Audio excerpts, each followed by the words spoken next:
अस्सलाम dear student, आज हमने इंटीग्रल इक्वेशन का नेक्स्ट लेक्चर स्टार्ट करना है। नेक्स्ट लेक्चर स्टार्ट करने से पहले आप तमाम स्टूडेंट से मेरी रिक्वेस्ट है कि मेरे चैनल को सब्सक्राइब, लाइक और शेयर ज़रूर करें। आज हमने लीनियर इंटीग्रल इक्वेशन और नॉन लीनियर इंटीग्रल इक्वेशन की डेफिनेशन को डिस्कस करना है।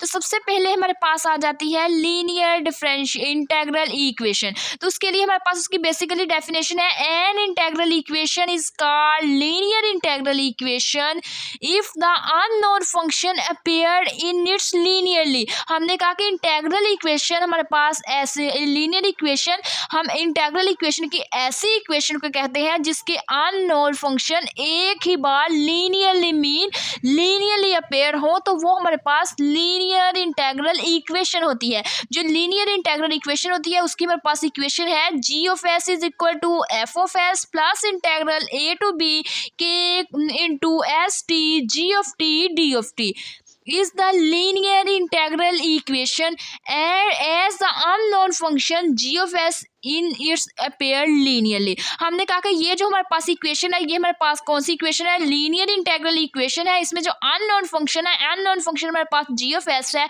वो हमारे पास क्या हो रहा है? अपेयर जो हो रहा है G of S only linearly, means one time ही अपेयर हो रहा है, एक से ज़्यादा बार अपेयर नहीं हो रहा। तो बट द इंटीग्रल इक्वेशन, हमने कहा कि जो हमारे पास इंटीग्रल इक्वेशन है वो हमारे पास क्या होगी?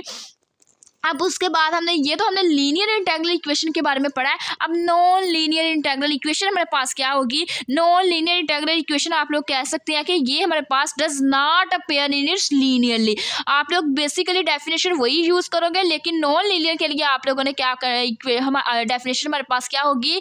An integral equation is called non linear integral equation if the unknown function does not appear in its linearly. Means हमारे पास ऐसी लीनियर इंटीग्रल इक्वेशन होगी जिसमें हम अननोन फंक्शन को लीनियरली अपेयर नहीं कर सकेंगे। और इसकी हमारे पास जो इक्वेशन कह लें या एग्जांपल कह लें वो हमारे पास क्या होगी? But the integral equation G of S is equal to F of S plus integral A to B K into S T G of T का whole square D of T. अब ये हम देखेंगे जी ऑफ टी की हमारे पास power क्या है? 1 है, मीन्स हमारे पास क्या है? लीनियर है। अब इसकी पावर पास क्या आ गई? 2 मीन्स नॉन लीनियर। लीनियर हमारे पास ओनली 1 के नंबर्स, हमारे पास जो 1 होता है वो लीनियर को रिप्रेजेंट करता है। तो हमने कह दिया ये हमारे पास जो इक्वेशन है वो हमारे पास क्या है? Is not a linear integral equation as the unknown G of S in इस डज नॉट अपेयर लीनियरली।